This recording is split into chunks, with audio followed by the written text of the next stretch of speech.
What's going on, everyone? This is AJ from Adventure Code Gaming. We want to welcome you to our 10th episode of the BattleWorn podcast, featuring me, myself, AJ, Ryan, and Jamie.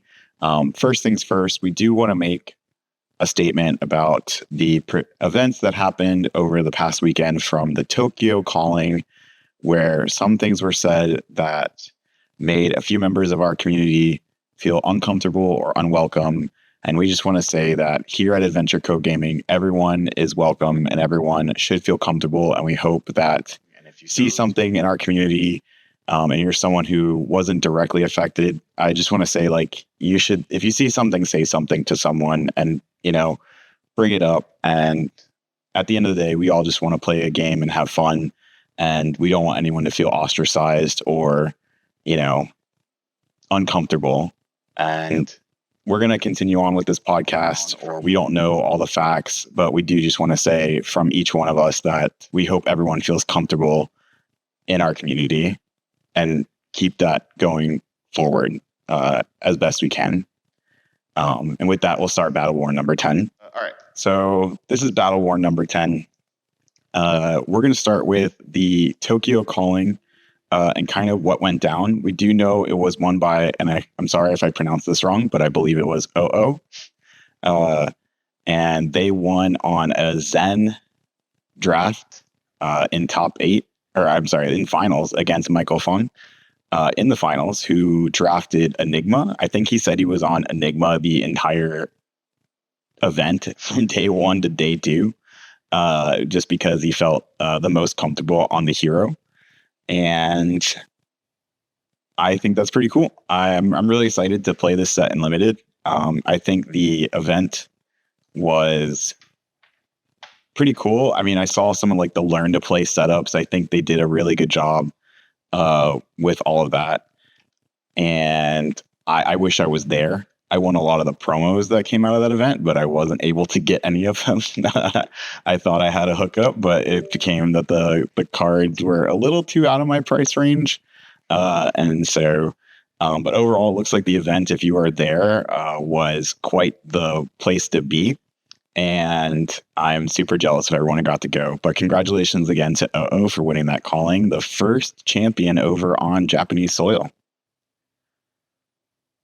Yeah, and it's on Zen too. It is kind of funny to point out that this is the second set with both a talented illusionist and ninja in the same set, with just one other like outline class joining them since Uprising. So it's funny the similarities there, but yeah, good job with your first victory on Zen. Zen seems to be a very interesting hero for both the sealed and constructed formats, from what I can tell. Yeah, it definitely seems to be a lot on, utilizing those tigers, putting them to efficient use. Absolutely, yeah. So I think what I was seeing out of a lot of the Zens in the events that in the few matches that I was able to watch, I think a lot of the Zens were able to fatigue their opponents a lot, actually, just by going so wide and them not really having like efficient weapons. Like both, I mean, Enigma doesn't really have a weapon, and then New has really kind of poopy weapons if they're just attacking on their own. And it actually comes out to where Zen's is like the most efficient, weirdly enough, even though it's also kind of poopy on its own. And so I think, I don't know, I just saw a lot of Zens kind of run their opponents out of cards because they get to a point where they kind of have to block faster than their opponent does, especially the Enigmas. I think Enigma is kind of an uphill battle for any limited environment against Zen. It's kind of that same triangle we saw in Uprising, kind of like what you were alluding to, Ryan. Yeah, it's kind of like it's in this case it would be Enigma that's more reliant on having the very specific or very card pool reliant availability to make her viable to play, kind of like how Icelander was in Uprising.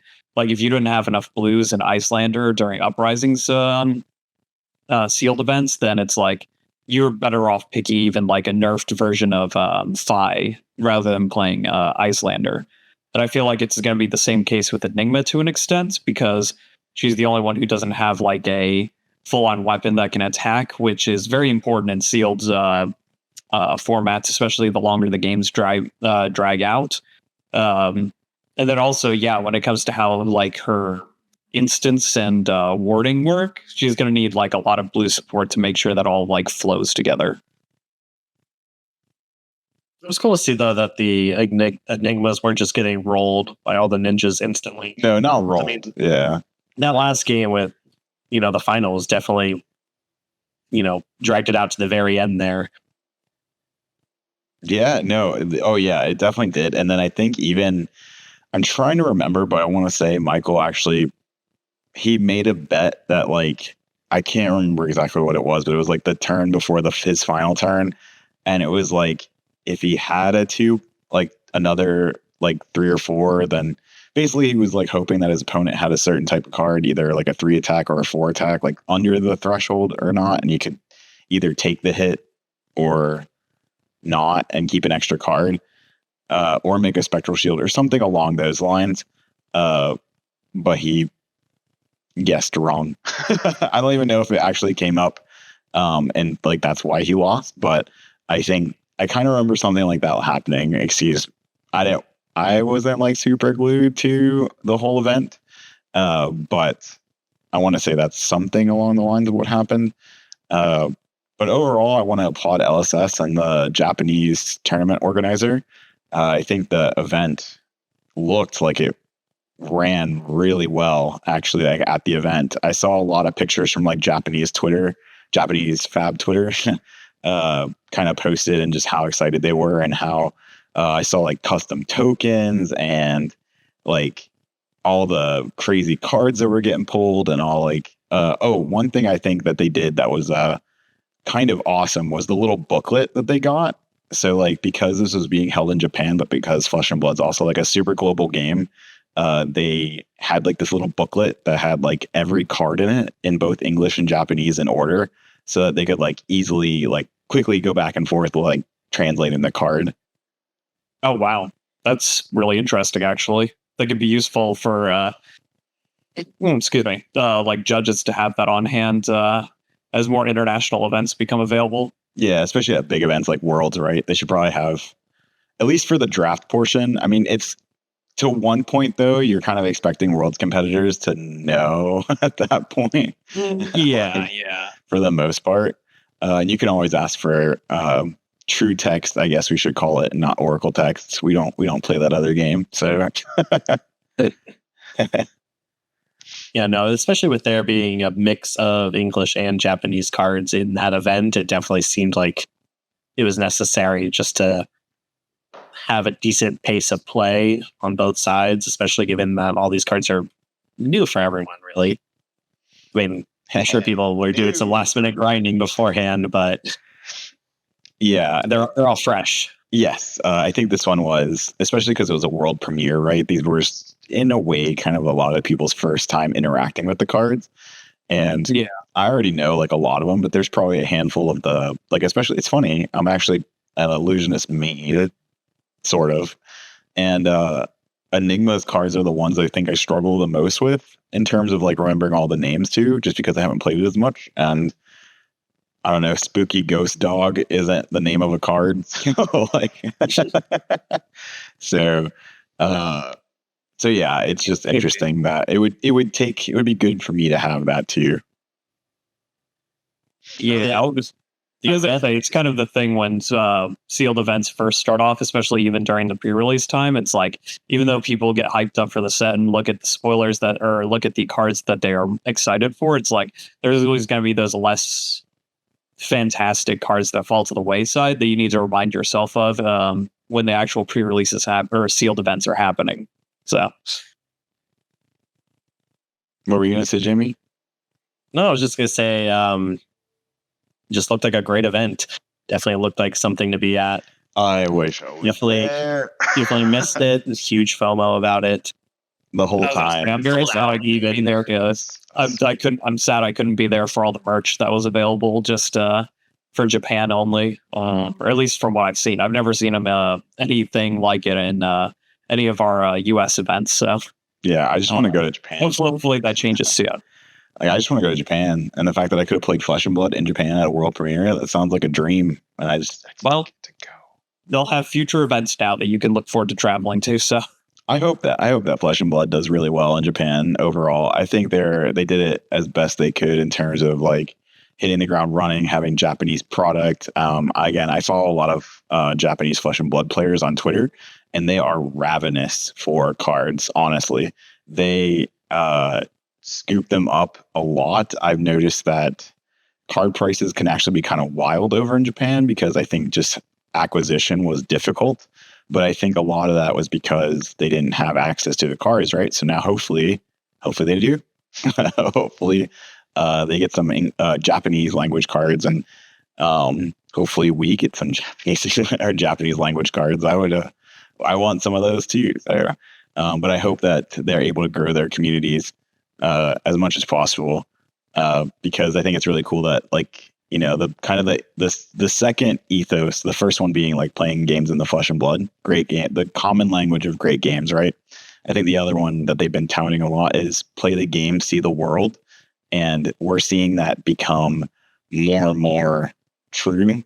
I just hope that plane flight prices also want me to play the game and see the world.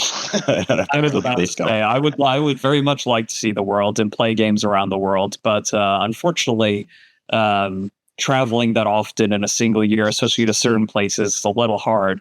I mean, I don't know if James White and the rest at LSS know, but a flight from like US to New Zealand is like at least 1K for one direction or something like that. So it's like a 2K round trip or something. Yeah, he knows. That's why, like, he was asked a lot before the celebrational that they did in New Zealand, like, why hasn't there been a New Zealand calling? And it's just like, he's like, we're in the corner, we're like at the bottom corner of the world, man. Making everyone come here is like kind of messed up. So I remember that question back in Baltimore, even. Yeah, exactly. Baltimore, New Jersey, back at the first Pro Tour. Everyone's asking, is the world's going to be in New Zealand? And he was like, that's cruel to make people. Yeah, I think he literally just, it's one of the few times I think I literally just heard him say no. It's like, no. I want to see the Kiwis. I mean, you should just go to Hobbiton, man. It's pretty cool. Go to what? Hobbiton. It's where they filmed The Hobbit. I know. I'm not making it up. No, I know. I know it was shot in New Zealand. I do know. No, but it's called Hobbiton. But that one, I want to doesn't believe you. No, he doesn't. I want to Really see the little birds. Okay. Well, we'll go anyway, back there. Super proud of LSS. Super happy to see an 800 player event sell out in Japan. That's crazy. Their first official event.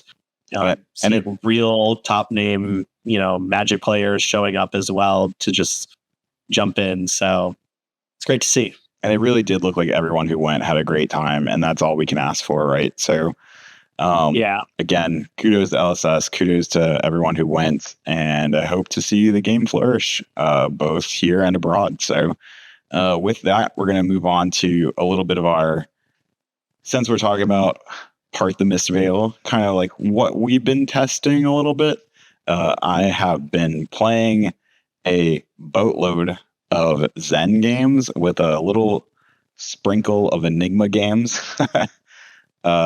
Zen has been a puzzle, to say the least. I thought he would be more straightforward. I thought it would be kind of like a Phi deck, which he kind of feels like sometimes. But there's two ways in my head to build it. You're either building pure Tiger synergy, or you're building completely around the shifting winds of the Mystic Beast. Did I get that right? I probably mixed up words in that name. It's a really long name. Yeah, I think whatever. Yeah, I think we know which one you're talking about. The one that says for the rest of the turn, whenever a tiger attacks, declare a name and it becomes that name as well. Right. So the one that lets you basically fudge combos, essentially. Yes, and so you can build around that card completely. You can kind of tailor these really huge turns, around the 100 Winds line, the Bonds of Ancestry. Bonds bonds versus and dishonor lines, like all these like combo lines, or you can just do what I was originally doing, which is you throw a bunch of like one of end cards. So like Find Center and the wheel kick one, the one that spinning wheel Cyclone kick. Roundhouse. Cyclone Roundhouse. Spinning wheel kick is the one before it. But yeah, Cyclone Roundhouse to like have these cheeky like weird endings to your combos that like you couldn't do otherwise, or you'd have to build those combos completely into your deck. But now you can just play this one card and play a bunch of tigers and just get to the combo line. It all just search it out with your hero ability too. Yeah, exactly. That's why it was even viable. But at the same time, it's like a lot of times I would play these combo, or I play this deck, and there would be games where I do the thing and I'm like, oh my god, this deck is insane. Like why is this so crazy? And then there's other times where I'm playing strictly worse Fi. So, I don't know. It's been a lot of fun to crack, but yeah. I'm kind of glad that we have an aggro deck that is less like just dump your hands and it works. You know what I mean? For now. I like that there's a little more thought and a little bit more. You could say just like there's a lot more payoff when you know what you're doing or when things line up in that kind of deck compared to Fi. Like the most you could say you could get for some crazy payoff in Fi is getting Phoenix Form with all 3 Phoenix Flames on the field to go off. But with the Tiger lines, like I said, with that specific card that changes their names and then a few other cards, it's like it's a different kind of reward or a different kind of value you're building over the game. And I think I like that because it also lets you be flexible on how you can try and optimize like even just 2 card of hands if you need to play defensively or need to take turns off. Any thoughts on Zen, Jamie? Yeah, I mean, it seems like it's a puzzle.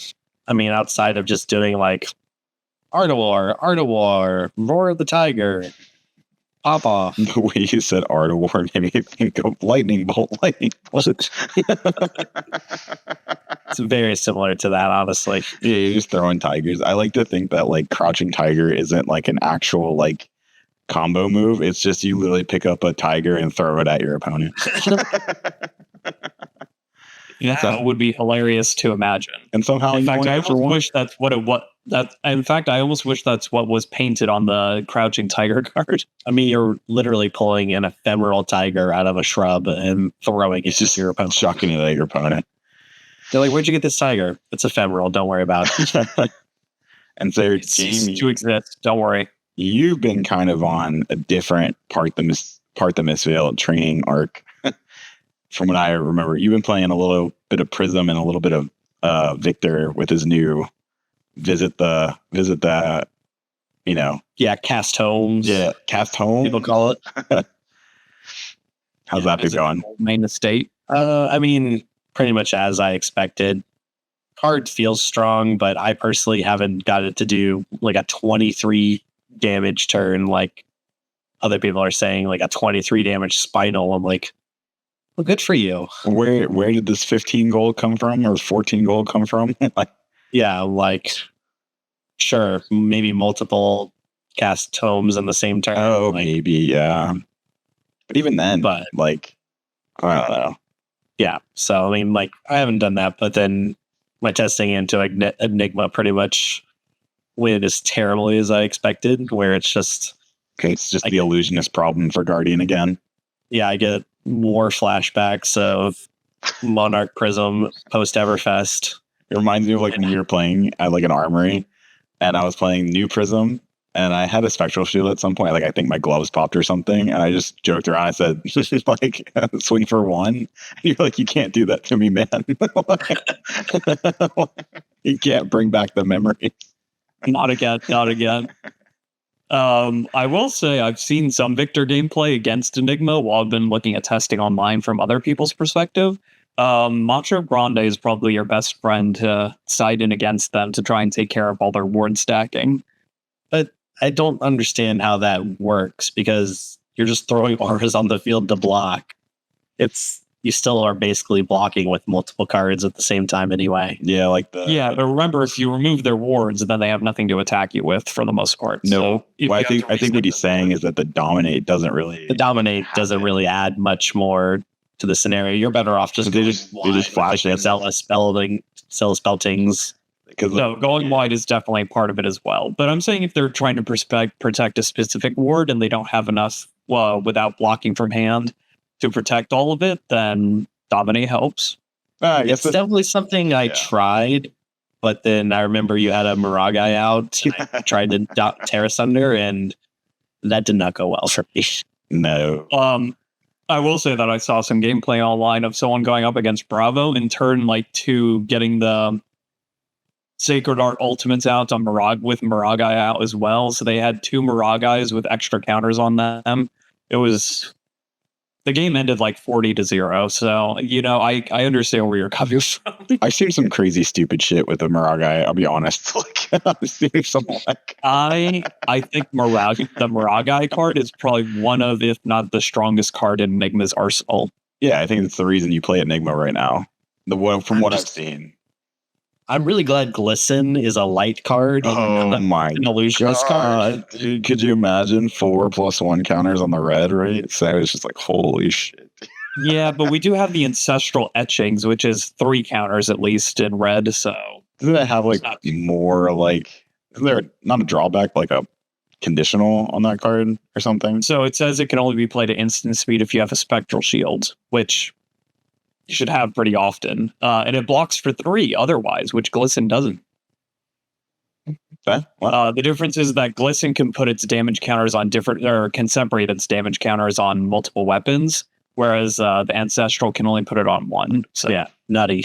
Just that's what the Sacred does. They're just +1 to the board. Yeah.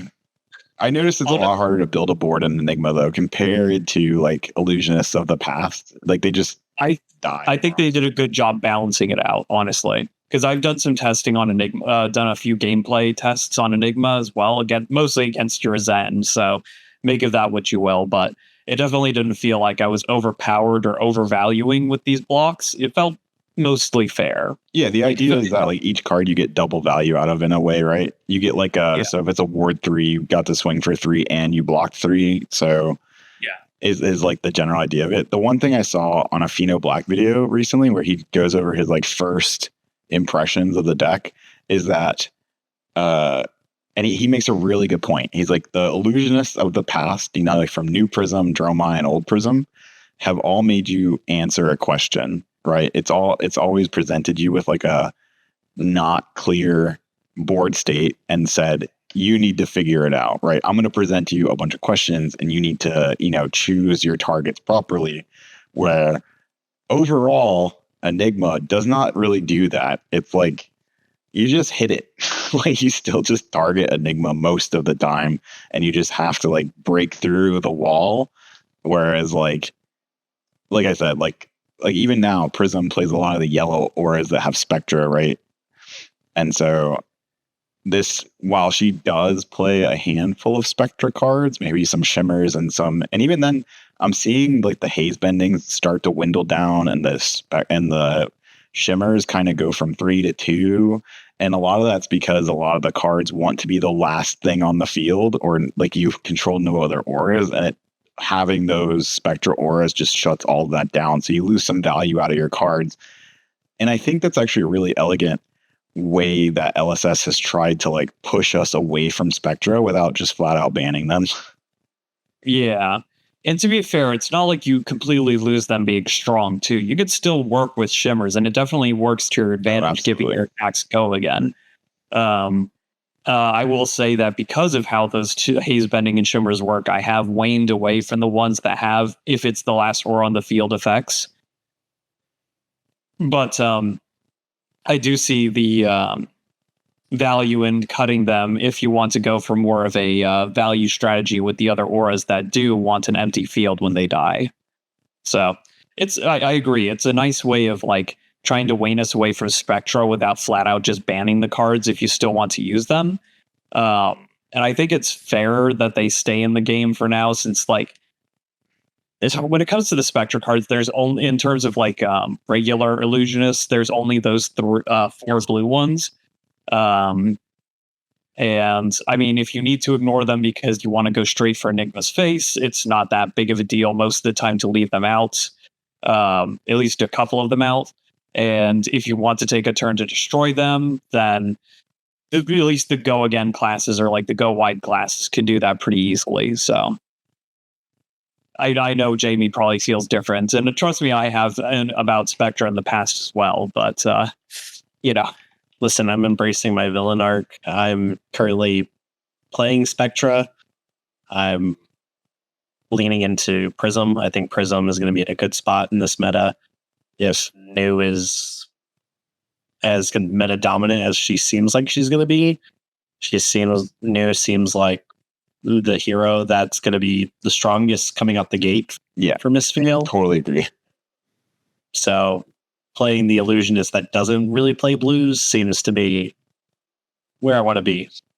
Yeah, it's I've learned the hard way in my first testing game with that versus New the other night, just how important it is to side out those stronger blues. So especially the generic ones, right? So we're talking about the Orion. The Orion especially. They were lucky enough to banish it off the top with one of their attacks and then play it for free. So they drew 2 cards for free. And that's Levels of Enlightenment was the other one, right? I think. Levels of Enlightenment. Yeah, Metals of Enlightenment. Blue Strike. The Blue Strike, the Enlightenment one, yeah. Beast. And then it's like after they've already pitched so many blues, they get all 3 effects to draw a card and go again and 5. And oh my god. Yeah, no, I think it's really interesting too how New has kind of started using silver. I've noticed that a lot of them don't use the silver to buy back equipment as much. They're not even really playing the buyback equipment. It's been like to pitch into to draw cards and then to turn on cards like Levels of Enlightenment. And I just want to say her helmet is also very strong. Who could have called that one? Yeah. I mean, don't get me wrong. There's a lot of reasons why New is a fun hero to play. She has so many little tools and trinkets to play in her kit. It feels bad when you're on the receiving end of it because of how like one-sided most of them feel, especially like the helmet. It's just like, okay, banish a card. All right, thanks. I will say this. So the not meme really, but so I don't know if you guys know. I mean, you guys know, but I don't know if the audience knows. Snag has like whatever the word for 10x, like deck coupled, because that card is actually insane against New. I've played it now probably a handful of times, and every time it felt good. Now, sometimes they kind of play around it, but at a certain point, they have to play the card just a nick, which is like the +5 on a 1 cost or a 1 power, and it's pretty stupid. Like it's pretty stupid. It's just turn that card off. It's worth pointing out that Snag has been errated. It affects everything that's happened in the past as well as the future. Yeah, you'd let them just keep going. Yeah, that's you were there watching AJ when the other night when I was testing in that Zen game, and they went up to like 12 damage, bring 1 damage on the card base to 12, and then I just snagged it all the way back down to 1. Side note: I wish they would kind of go more into this edgy art that Snag has. I want the brutal art that got me into Flesh and Blood. Like more of that, please. It doesn't have to be like as like through the eye.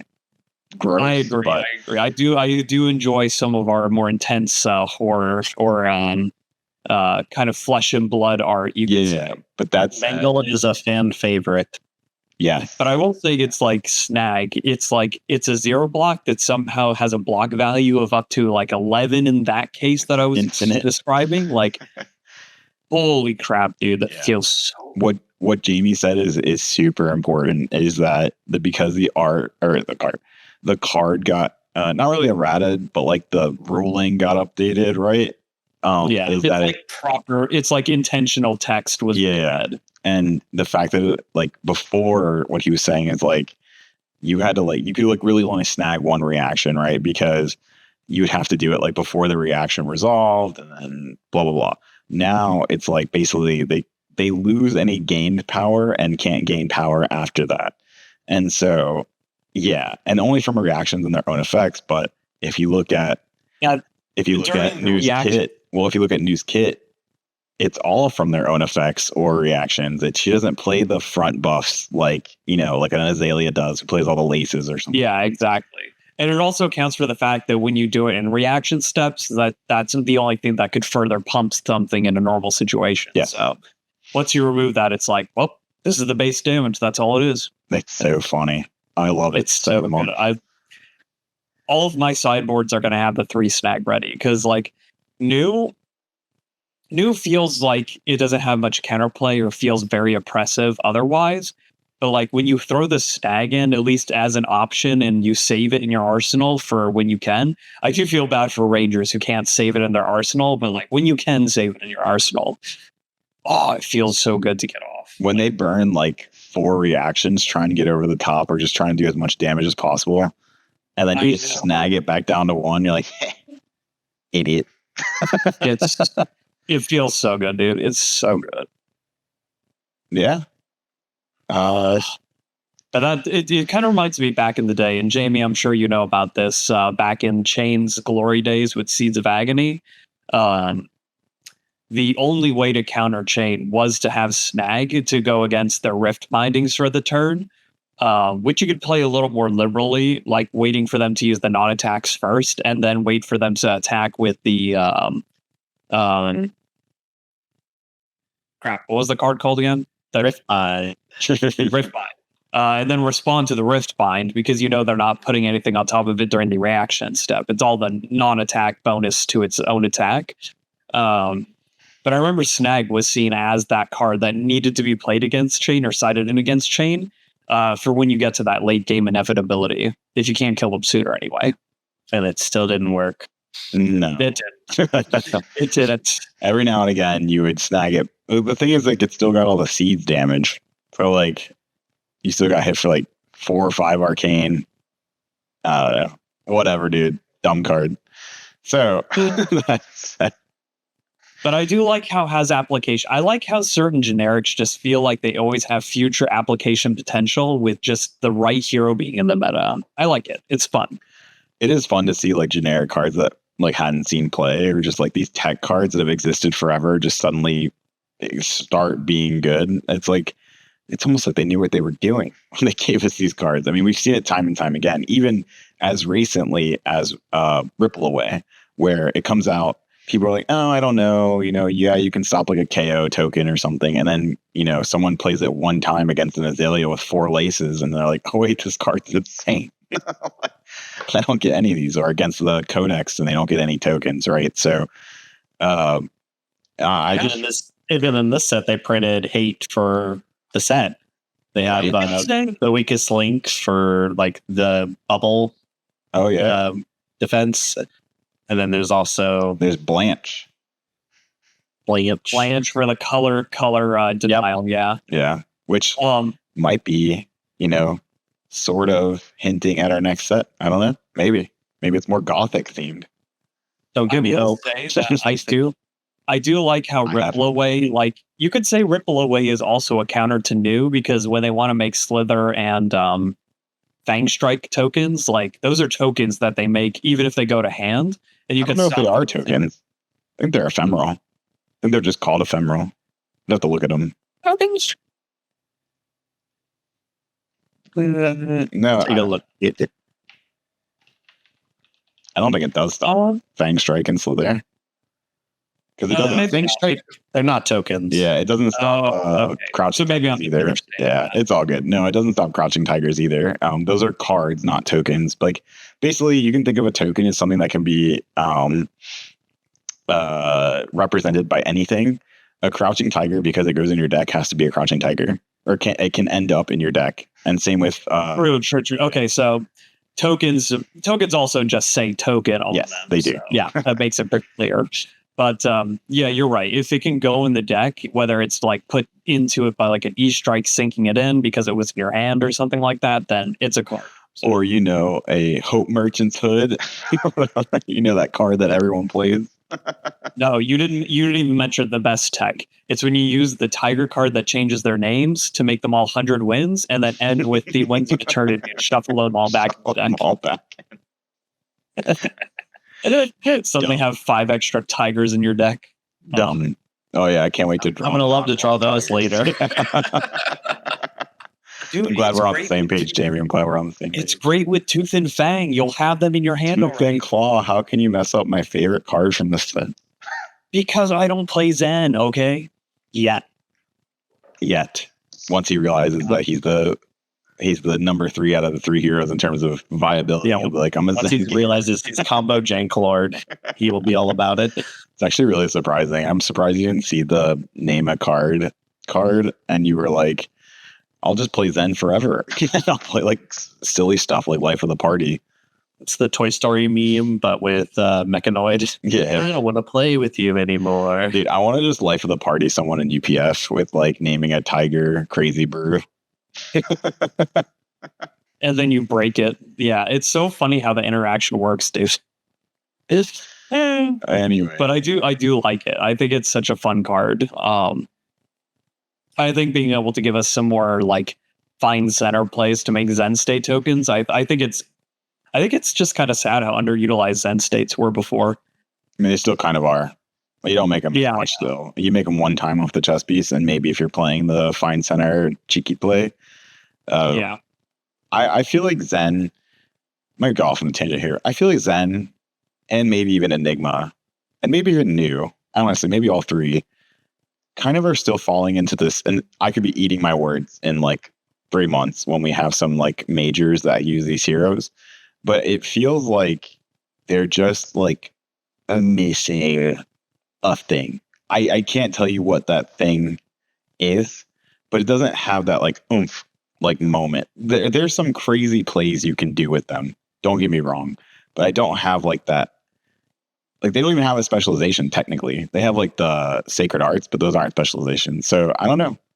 I agree. And I think the reason why is because I think LSS is moving towards this new way of introducing those power cards so that it makes it fair for like sealed Draft, format. yeah. Is that the expansion slot? Like we're only just now getting like there has been a lot of revealed expansion slot cards, like even from this set that are like, whoa, these are like crazy cards for like Olympia and Goldmane that weren't included in the actual set they released in. Because from a sealed perspective, those cards are kind of insane, to be honest. So here's my hot take. If we're going to go down this rabbit hole, I think Olympia could have got his new specialization in the set and it would be fine. I don't know. I think Olympia was like not great. Like, Don't get me wrong, I agree with that one. If any of the cards are going to be removed or replaced, it would be up the ante that would be saved for later because that card's insane. I think you can have both. No. I'm saying if you were to choose one or the other, I think up the ante is obviously the more powerful card. But at least from a sealed perspective, Let obviously. Victor visit the Goldmane estate for all I care. I don't know. Like Guardians were kind of the tier 3 of that, or like the third one down on that set too. Betsy was the better one in sealed, or not in sealed, but in limited most of the time. So I don't know. I'm probably the odd one out here. I think the set is pretty strong. No, I'm not saying I- that. I No, it's definitely a strong set, but it feels like once it comes to like constructed formats, they're still like missing that oomph to put them at the same level as heroes that have been released for a while now. And it may require a few expansion slots for them to become similarly powerful. If I can kind of like read where AJ is going with that. I could understand his point, but I think these decks are just inherently harder to build than like KO was. I mean, KO was basically solved by the first event that was possible, and then Yuki won with it. Yeah. And the deck has had minor variations since then. No, yeah, KO is pretty much solved. It's pretty straightforward how you build him to optimize him. Yeah, these heroes are not like that. No, These heroes have so much deeper kits. And yes, I agree with that. These 3 heroes are definitely more, I guess you could say, more intense or less straightforward than a KO. Yeah, I would bet real money if there was more time before nationals that a misfail hero would win U.S. nationals. How many do you think are going to be on a Mistville hero at all? Do you think there's going to be a lot? They're pretty popular. They are popular, but And Nats has a bigger. they have some polarizing matchups. We'll just also know that Nats has a bigger net than like a Pro Tour, right? So there's like 4 people got to go in as much. So yeah, I was gonna say there's definitely a lot of people talking about new, especially. New does feel like the most powerful one out of the box. I will grant you that. That is true. And I was going to say, they've been giving Assassin a lot of stuff since it finally came out in Dynasty, like consistently pretty powerful, like individual cards ever since then, even in the expansion slots. So the Assassins definitely have a lot to play with. Not that the Ninjas and Enigmas don't, but the Ninja stuff hasn't always been surrounded by Tigers, which Zen is, and the Enigma stuff or Illusionist stuff hasn't always been surrounded by things that are specifically ward related, like Enigma is. So I kind of made this comment too, kind of piggybacking off what you're saying, Ryan. I kind of made this comment too, I think like a week ago, where the reason new feels so good is like a lot of the cards that are good in new are just good in Assassin. Whereas when I was thinking about Enigma, and a lot of the cards that have been good in Illusionist up to this point have been very specific to the talent that those Illusionists were in. And so we're locked behind the talent. Yeah. So that's what I meant, is so that like Enigma's power is going to come almost strictly from her own Mystic card pool and what that brings to her kit. Whereas like Assassin, if you look at like some of the craziest play Assassin has, it's Codex into Leave No Witnesses. It's just playing a surgical extraction with like 3 reactions on top of it. It's things like that are very disruptive cards. I mean, her cards, outside of her Majestics, they're not even super disruptive, right? They're kind of these like role player cards that help you banish cards for her hero ability outside of the Majestics, right? The ones that do crazy things like look at their hand, graveyard, and deck. Some of her Majestics are absolutely insane. But then we look at Zen, to your point, where we had one set with the Tiger lines in it, that being Dynasty, and then really even Katsu, who at the time was the only one who could really make use of it. There were some fun Katsu decks out there, but they never really made a big splash, right? And now we're hoping that Zen can kind of pick up that mantle as being this Tiger-focused deck, and we'll just have to see if that plays out.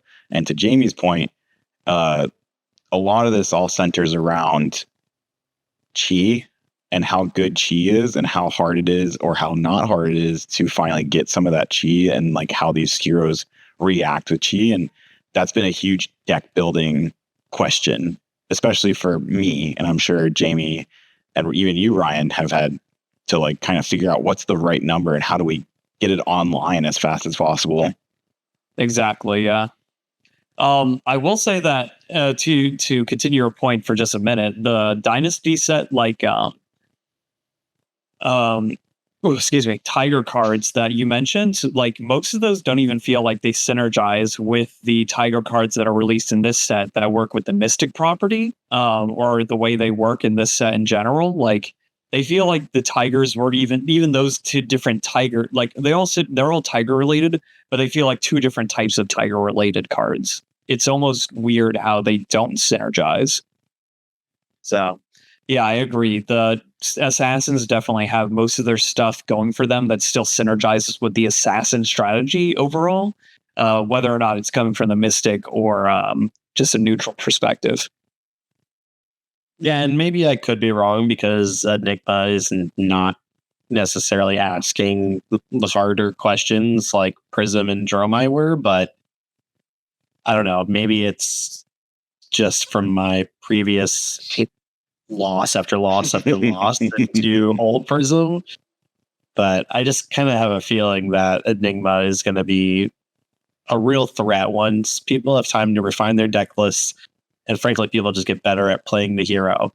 I mean, the Prism kit didn't really change that much, after Lag came out. The decks pretty much were the same. They just cut maybe the Iris. So definitely, I think Pilot Expression is going to go a long way for that hero as well. I agree with that. I think I agree overall. Lag did definitely juice that deck quite a bit, though. Just actually made the Angel build viable. It was kind of dog shit before, honestly. You just weren't able to really get anything. You could have a big pop off turn, kind of the same way you do with lag right now. But the thing was, you'd always just find yourself kind of losing incremental value from having to pitch so many cards and eat so much damage. You couldn't like protect your stuff as easily as you can with lag now. And as far as the Enigma stuff goes, I think you're very correct in that people will get better and the decks will get better. I just think that like the counterplay to Enigma might honestly just be hit her harder. So like, there's more hit pieces out there for her. There's a lot more, damage can't be prevented. Oh God, I think Vincent is just a poopy matchup. Yeah, so it's so crazy how that one like hero has like a built-in ability to counter everything you do. And it's like, yeah, there's just polarizing matchups where there's certain heroes that have access to tools that go right through prevention. And it's like, oh, if I don't respect it or I can't block through this, and they just all go at once. It's a trade-off though, because the Vin set has to keep cards in hand to do that. So they're probably taking a lot of damage to the face. I mean, now they can do it off a 2-card hand, right? They can they can keep a Eulogy and a Shadow Puppetry in hand and go, you'll banish the Eulogy, play Shadow Pup, Eulogy, activate your ability, pop. Yeah, but let's see, that's still at least 2 cards. That's 2 cards. Oh, I'm sorry. I'm sorry. You gotta play the Shadow non-attack. I will say they might actually have to put in more Shadow non-attacks. I don't think they're playing that many right now. I'm only going off of what I've seen our locally when I played Prism into our local Vinset player. I've really only seen the Shadow Puppetries come out. I can't even think. When I've seen them online, they definitely play a lot more, like the one that gives go again to a specific color in your banish, and one that gives like Beseech the Demagon that gives +3 to something. That is another one. Yeah. Yeah. So they're playing online, at least from some of the other testing I've seen. They've played a lot more Shadow non-attacks to complement the ability use. Yeah, I just wonder how much maybe they'll even splash some more in. But overall, I would give Part the Mistveil from a first look perspective, what we've seen so far and what we've tested. Give it a solid 9 out of 10. Almost a 10, maybe 9.5. I think the flavor they got right. I think the power level feels very fair, if not maybe a little pushed and new. Because even Enigma, right? I think it sounds like I'm poo-pooing on the hero, but I'm really not. I just think she's more fair than the other 3 technically illusionists that we've gotten. Illusionist is a hard class to get down, so I think with time we'll find out where she really fits into the meta once we get more experience with her. But yeah, that's my overall thought of the set, though. Enigma might be the new illusionist trophy wife for LSS. Considering we have the gold pack now for her. Ooh, I want one. Oh yeah, we haven't talked about that yet. So during the Japan premiere events, they did some early box openings, and the madman who can rip the one side off of a box. The guy rips the side off the box. It's not Chris Sires, but it's from I forgot his Fab Unsealed. I just don't recall his name. I apologize. Okay, just making sure. But he was lucky enough to open the gold pack with the extra legendary hero or a young hero, Enigma New Moon. That was a fun thing to watch too, because that was no one dude. He was shaking the entire. He was shaking the entire time. He was like. He was definitely excited. I would be. I wouldn't know what it was. Especially with thousands of people watching. You just, well, first of all, you like bear clawed this fucking box. I'm gonna have to start opening all my boxes that way. Like I have to emulate that. I need to get that energy in, because that's where you get the gold pack. But yeah, and then we see the yellow pack, the gold pack in the thing, and I was like, my first thought was, does that replace a draft pack? And then who gets it in a draft? I didn't know it was a 25th pack. I was like, no, it is a 25th pack, which is good, but I think in that case, the store would just get to decide what they do with it, obviously, since they own it. But getting back to the pack itself, it has the legendary hero with a slight chance to be a cult foil version of it, Enigma New Moon, which is a legendary hero, a young hero, with the ability to give all of her equipment cloaks. So you give all of your equipment face down at the beginning of the match, which is hilarious. Which is what we thought she would do before the hero was revealed. Something to that effect. It's because we all thought the old Dynasty equipment would see play. Well, that would be the second part of the effect for sure. Yeah, in the second part, when you pitch a 3 chi, or basically a chi card, you can flip one of those face up, and if it has ward on it, like the Diadem of Dream States, Kimono, Celestial Kimono, or the Waves of Reality, then you create 3 Spectral Shield tokens, which is, in my opinion, insane. That should have been an Enigma. That should have been regular Enigma. Probably not, but I wish. Sure, it was an early version of her that they were testing. And probably like, you know what? This is too good for limited, but put it in Blitz. Put it in Blitz. I really do like that they're kind of going back to the roots of Blitz. So I used to have, this is a tangent on what we're talking about, but I used to have like this kind of like understanding of Blitz, especially if you read the very first article of them announcing Blitz, that it's like this wacky format, this wacky fast format where crazy things can happen, and we don't really care too much about, not like super much about like what can happen. And that like went away for a while. They like actually tried to make, I think they saw Blitz numbers really being really high in their like analytics, and they're like, oh, people care, we should probably like, I don't want to say police this, regulate, but regulate. Perfect. Thank you. Regulate this format to like be balanced as best it can be at 20 life. And that just doesn't really work. Like when the game's balanced around 40 life. I was going to say, it's funny because they printed cards like Shiana, which is a young only hero, but is like this crazy shapeshifter that could do or play any one specializations.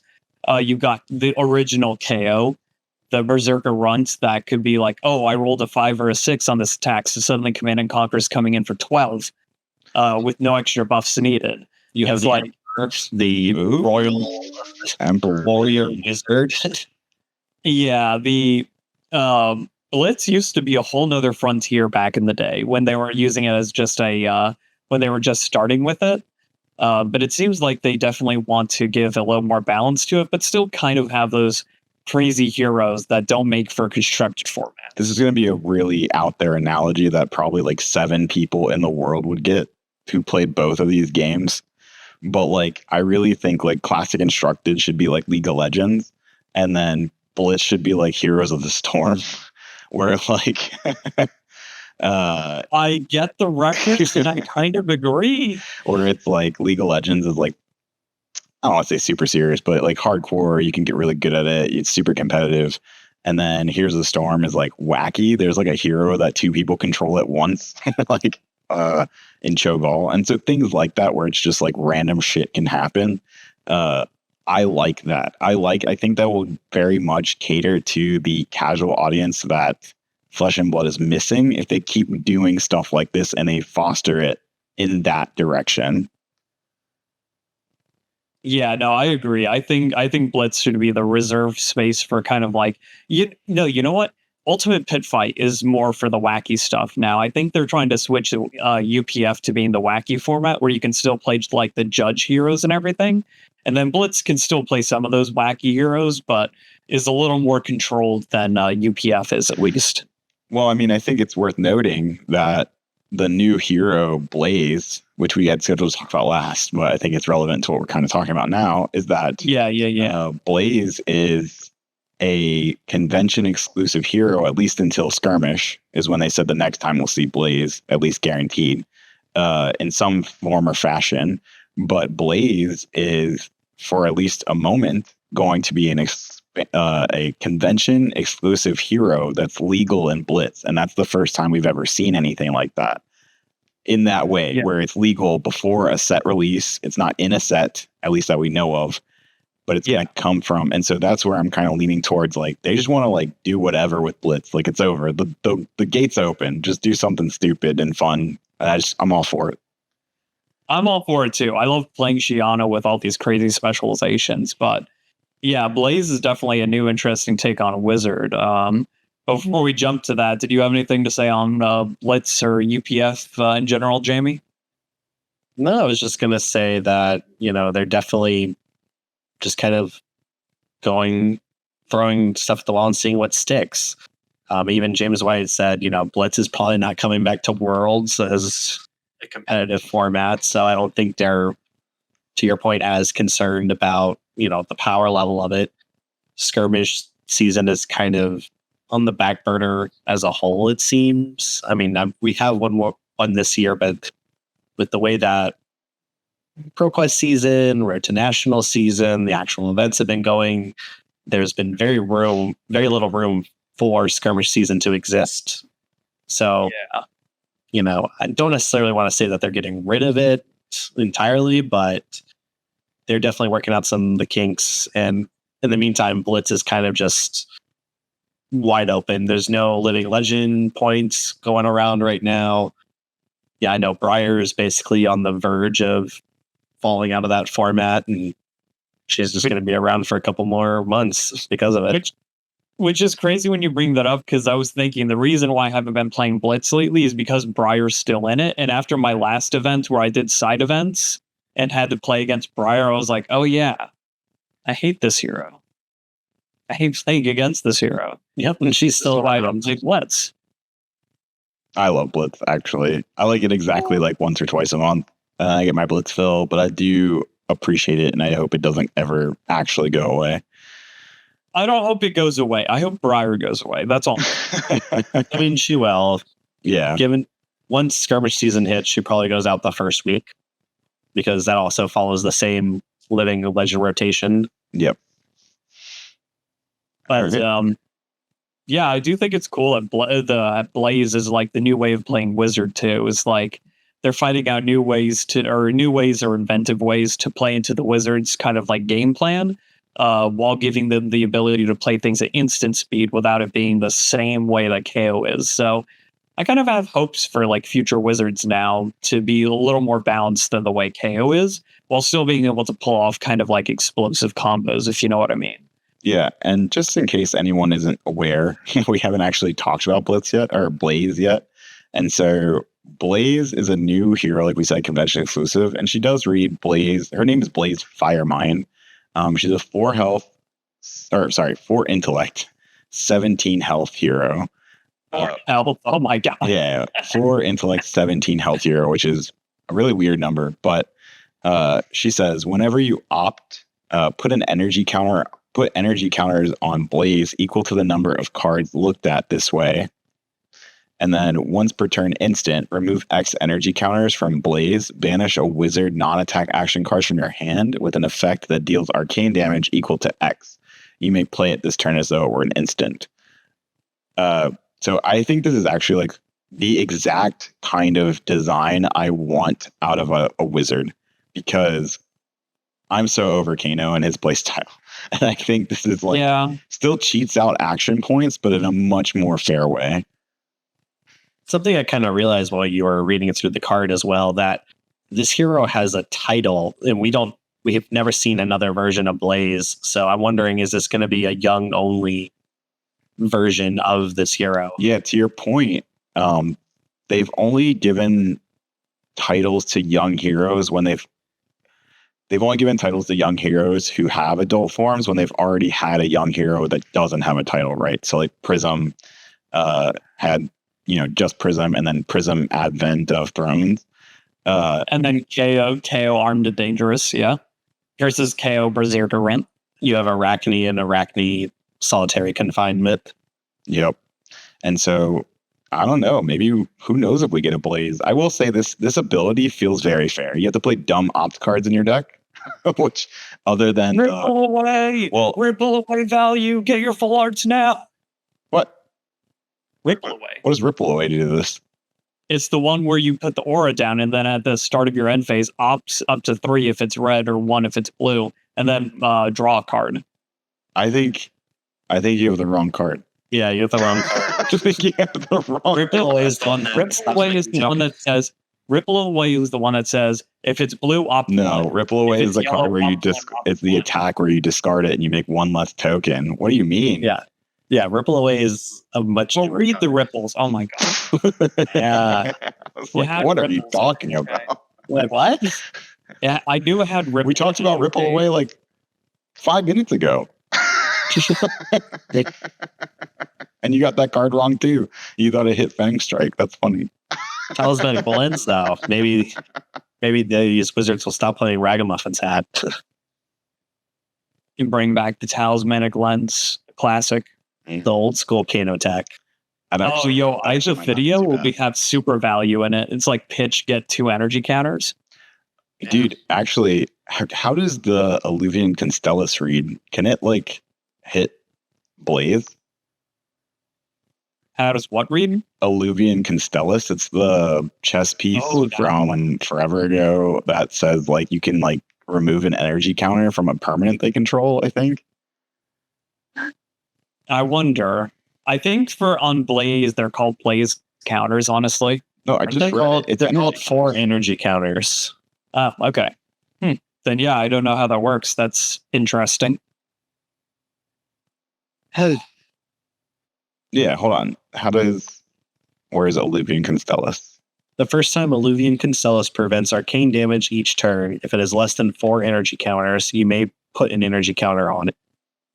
Yeah, but then Instead- it's instant. Yeah, go ahead.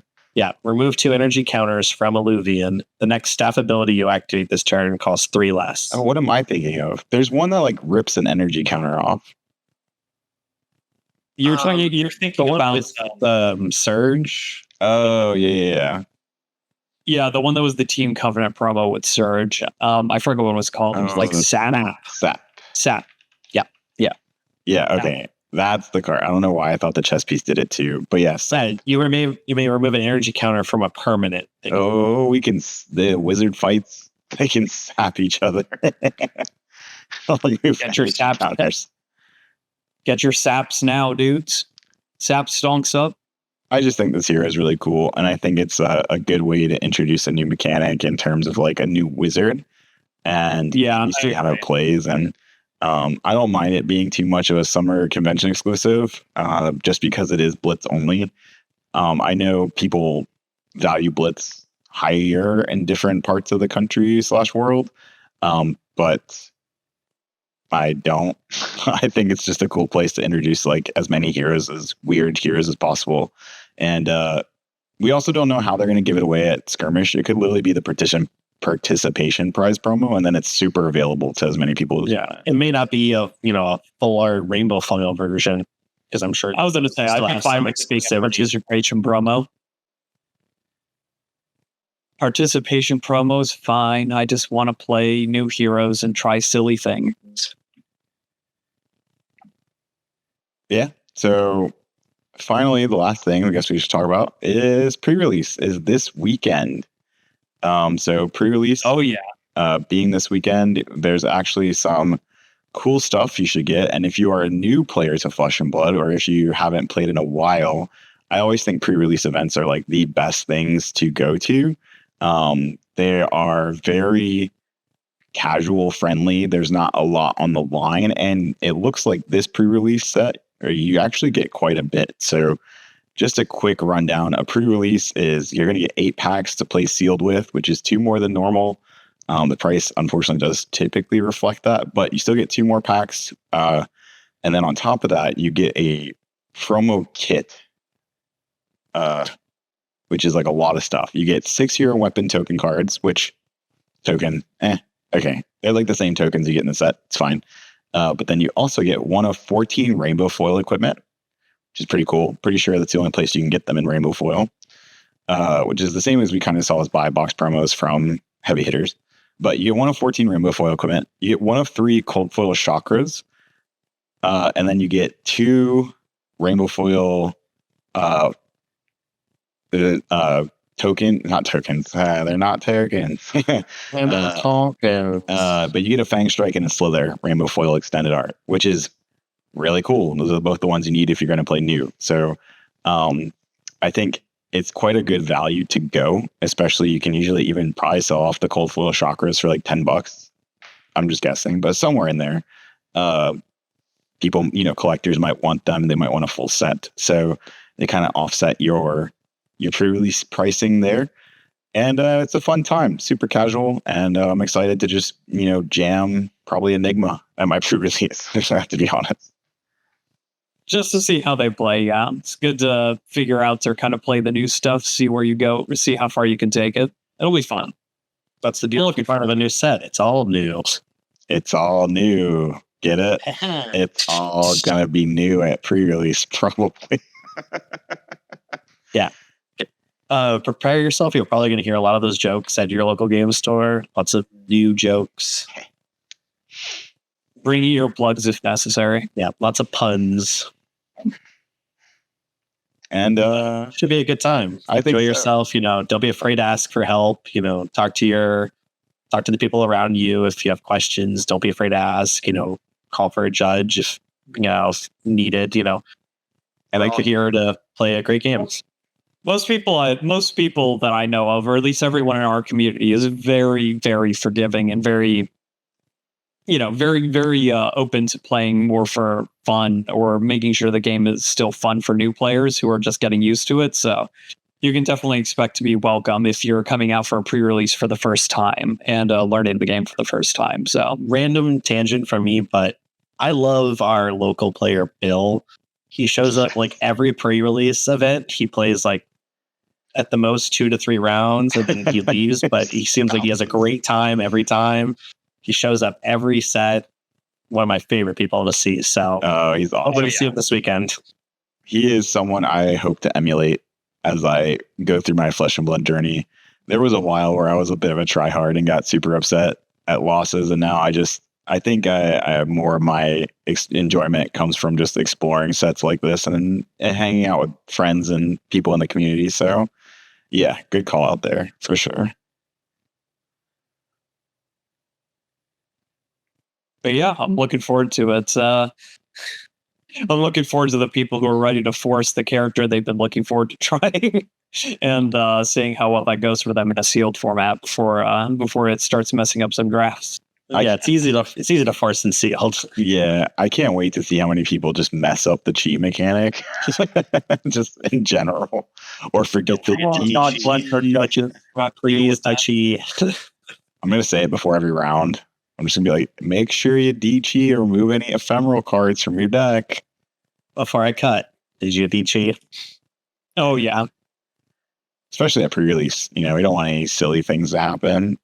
But yeah, no, I think that's gonna be it for us. So I'll let you two kind of say what you want to say as we get out of here. Starting with you, Ryan. Yeah, no, like I said, I'm looking forward to the set now. I've given it some practice on Talishar for a bit to kind of get used to a few of the mechanics. And I'm definitely looking forward to some casual/competitive pre-releases coming up just to get our first taste of the set. So it's going to be fun. Yeah, and what's going on with you, Jamie? You excited for the new set as we get out of here? Oh, I'm definitely excited for the new set. I have a lot of personal things going on in my life that have prevented me from attending my local armory as much as I would like, and that is coming to an end here very shortly in the next couple of weeks. So I'm chomping at the bit to get back out there. I'm ready to try to win some Cosmo Scrolls. Yeah, I need some Cosmo Scrolls in my life. Yeah. And so I'm ready to get back out there. It's been far too long. Way too long. We need you out there, Jamie. You're a positive force in this community, and can't wait to have you back out there, especially see you at this over this weekend, some pre-releases. And and with that, I got nothing. This has been Adventure Code Gaming. Just want to say again, like we said at the top, you are welcome in our community, no matter who you are, and we hope to see you out at some pre-releases at our stores. Flesh and Blood is a game for all, and we hope you all are welcome. And yeah, with that, we will see you on the next adventure. This has been AJ. This has been Adventure Code Gaming. Peace. Later.